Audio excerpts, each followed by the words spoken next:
on my way to do something, and I'm a man with a mission, so I'll just keep on going. We have different countries that we live in, different rules and everything, but we are all under the same laws. Don't forget that. We are all under the EU laws. And those laws are, we are using those laws in Iceland to fight the banks. We are using the EU law, the European Communion laws. But I can tell you one thing, everything that they are doing in Iceland are according to very old ways that they have been working. They want to privatize, raise taxes, raise VATs, get the public to pay. From my point of view, IMF is what we call a bully.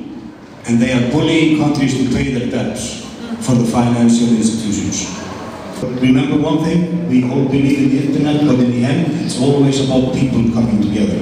Don't forget that, it's always about people coming together. Because we haven't changed for centuries. It's always been like that. You know, the story about Jesus, they all came together to a meeting, and it's all about that. He didn't send them. You know, we always have to come together in the end, because it's in our nature.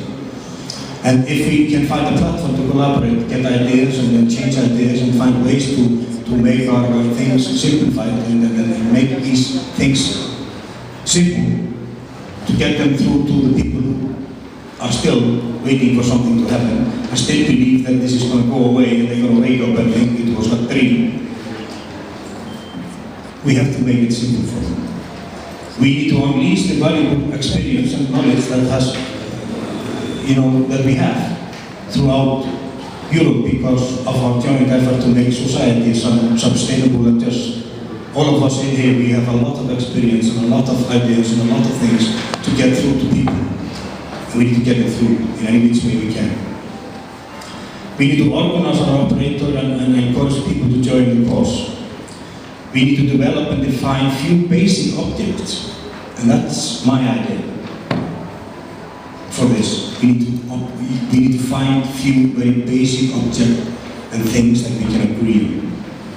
That we can all agree that we want to have a house to live in, that we want to have a work, that we want to live in a society of rules, that we want to have a social system that works. We want to have health care, education and everything like that. We can all agree on that. We can disagree on a lot of other things. Someone wants to hunt whales, someone don't want to hunt whales, some want to eat grass and some want to eat beef. We can find that in different groups. We have to clarify our things. We have to be very clarified about what we want. Because we have found out in our battle in Iceland that it's not enough for us to say just we want some changes.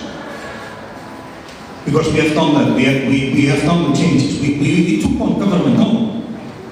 But we forgot one thing. What did we want instead? What did we want instead? Instead we got, I think the left wings are even worse. They are terrible.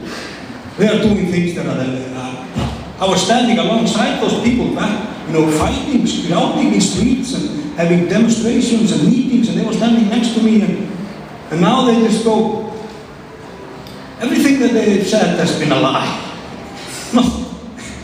Not a single sentence has come through. And I was like, what the hell? So, we've got to take this into our hands and turn this around and find ways.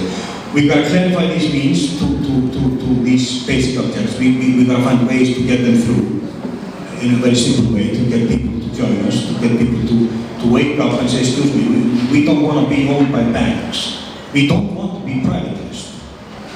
Definitely we don't. Do you want to be privatized? No? Okay. So why do we have to privatize all our assets? And why do we have to privatize everything to pay debts? Whose debts are they even?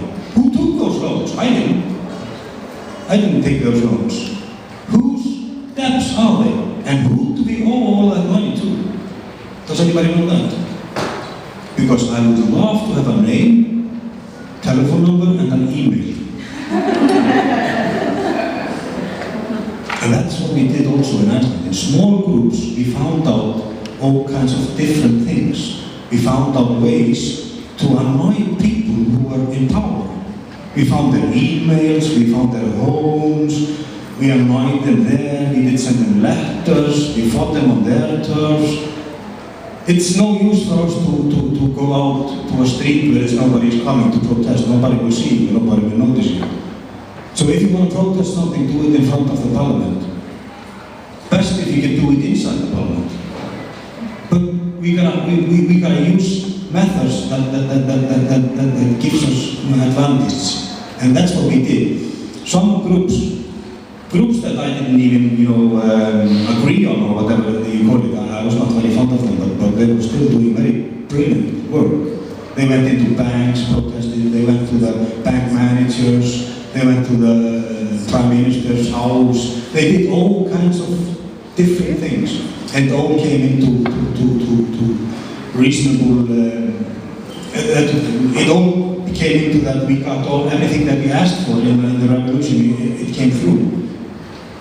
Because we only asked for 5 things in the revolution. We didn't ask for anything. We did ask for that the head of the CEO would leave, the head of the finance or surveillance in Iceland would leave, the government would resign, we would get election, or we would get to a new constitution. And everything is done. We've got everything through because it was very simple. Everybody could identify with that, and lots of people came. Ordinary people just came. So that's what I'm saying here. We need to develop a network of contract and representative within various groups. We need to develop an organization where ideas are discussed in a productive ways and can be put into action without unnecessary delay. We found that out also. We do talk a lot. We need a little bit more actions. But in the end, we found ways to do that. Democracy. We need to form writing groups, publish articles, letters to media and politicians, to form media groups that can follow and respond to the media coverage, which are our biggest enemy actually. And in Iceland we did that too, because the media didn't want to talk to us.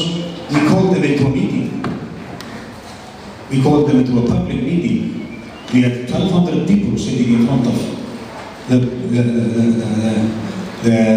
media people and asking them, why don't you cover it, what we are doing? Why don't you tell news from the protests and everything?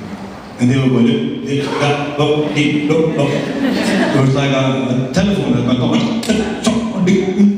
And after that, they turned around and they started telling us about it. They started putting news on what we were doing.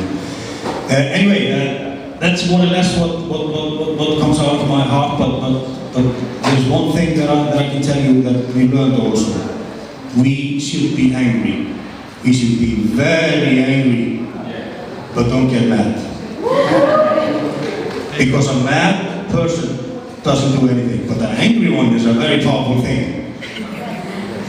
And we found out that a lot of the things that we needed to do are very individuals. We need to make this personal. Find the people that you need to battle. Don't find enemies in cops or anything like that. Because that's exactly what they want you to do. Find the right enemy. And in our case, are the banks and the financial institutions. And I can promise you one thing. That is exactly what it's in your case also. They are controlling all of this. That's why we are traveling around the world and trying to find new ideas and new ways to do this. But first and foremost, I like to form a civic movement in Europe, where we can all come together and we can make a big, huge force of this. Okay? Thank you.